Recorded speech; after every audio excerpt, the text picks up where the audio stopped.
kita ada satu biji Myvi SE. Hari ni dia datang, dia nak buat disc dengan Caliper depan. Ni standard lagi. Cuma dia dah buat disc. So dia nak masuk lagi besar, Caliper besar lah. Okay, nanti kita tengok barang dia. Kita buka, dia tengok nanti dah siap macam mana. Dia test, kita review. Okay.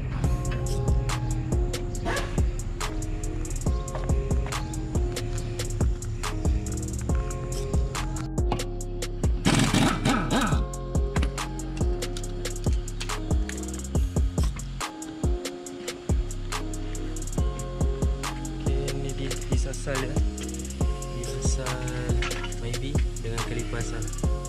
So dia nak tukar disc brake dengan Caliper besar. Okay, kita tengok step by step. Okay, ni barang yang dia nak tukar lepas tu nanti kita nak repaint colour gold. Customer request colour gold. Tu asal. So nanti kita akan buka, kita compare berapa besar, tahu beza ke tak besar dia. Caliper ni pun Singapore tapi sistem besar. Okay, ni standardnya dengan dia nak upgrade tengok beza jauh jauh beza besar. Okay, jauh beza dia. Okay, so kita tengok nanti cun tak cun. Okay, Myvi dah siap pasang, tinggal kita nak repaint warna gold. Okay, sebelah kanan, kiri.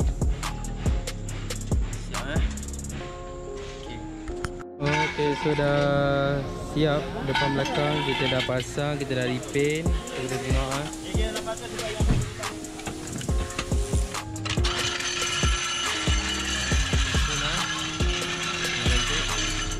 okay, belakang pun kita dah repaint gold semua minta.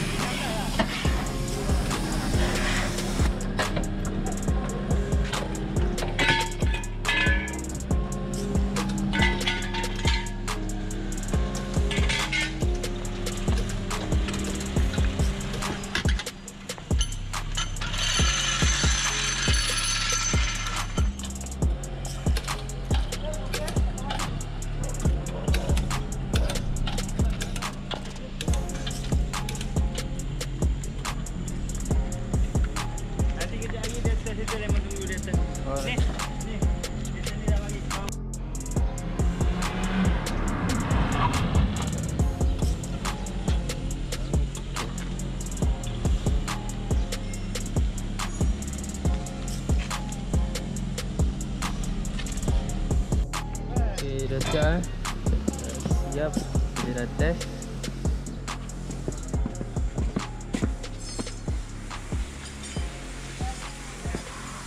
Sorry,